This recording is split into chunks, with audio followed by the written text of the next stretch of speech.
Nick Whalen here from RotoWire, talking some fantasy basketball coming up on Thanksgiving, nearing the end of November. Going to give you a stock report. 3 players trending up, 3 players trending down. We start out in Brooklyn. Cam Johnson. He's been a top 50 guy in 8 category leagues over the last 2 weeks. Look at his last 9 games, 20 points, 4 rebounds, 3 assists, over 3 made 3-pointers per game, 52, 42, 94 shooting splits for Cam Johnson. He's got multiple made threes in 12 of 15 games this season. He's playing close to 34 minutes, which is huge. That's about 7 more minutes per game compared to what he was seeing last season. Brooklyn does have 4 games coming up in the week ahead. They do have some tough matchups, however. They get Orlando twice. They get Golden State. They get Phoenix. Some really tough defenses in there. Not the best schedule, but you'll take the game volume from Cam Johnson, who's been one of the more dependable role players in the NBA over these last few weeks. Tari Eason out in Houston, he is on an incredible defensive run specifically right now. 10 steals in his last 2 games alone. He's averaging 2.6 steals, almost 1.5 blocks over his last 8 games. But he's also given you 12.5 points, over 8 rebounds per game. He's not a high volume 3-point shooter, but he is hitting more than 1 per game on the year, shooting a really good percentage from the field.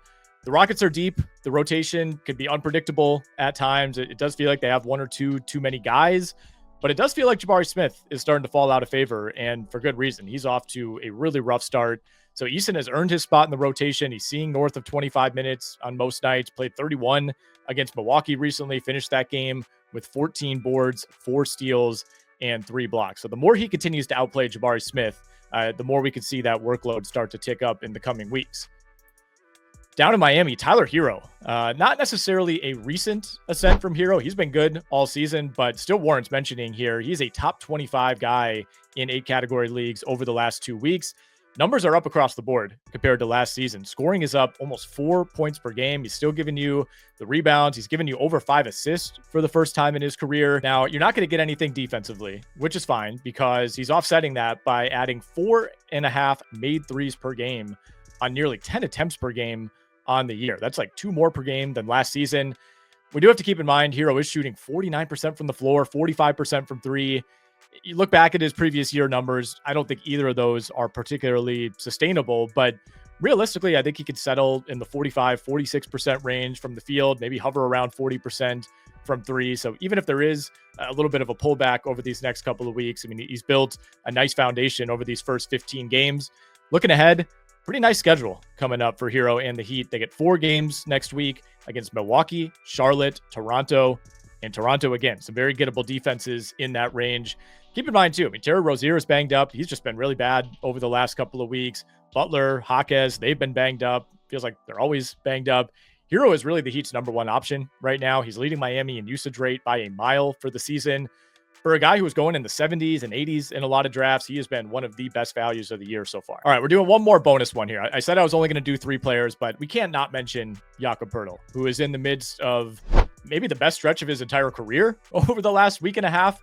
Now, the Raptors have been banged up. You know, Kelly Olynyk hasn't played yet this year, so that has certainly helped.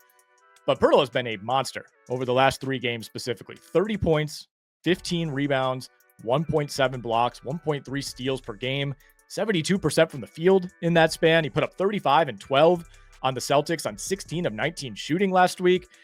The scoring is clearly not sustainable. He's never been anything close to a 25, 30 point per game guy. The Raptors are getting Scotty Barnes back. Emmanuel quickly should be back soon. So we need to keep all that in mind. But the rebounding has been huge. He ranks 6th in the NBA in rebounds per game. He's way up there in terms of offensive and defensive rebounding percentage. Already, Jakob Poeltl has 7 games with at least 12 boards this season.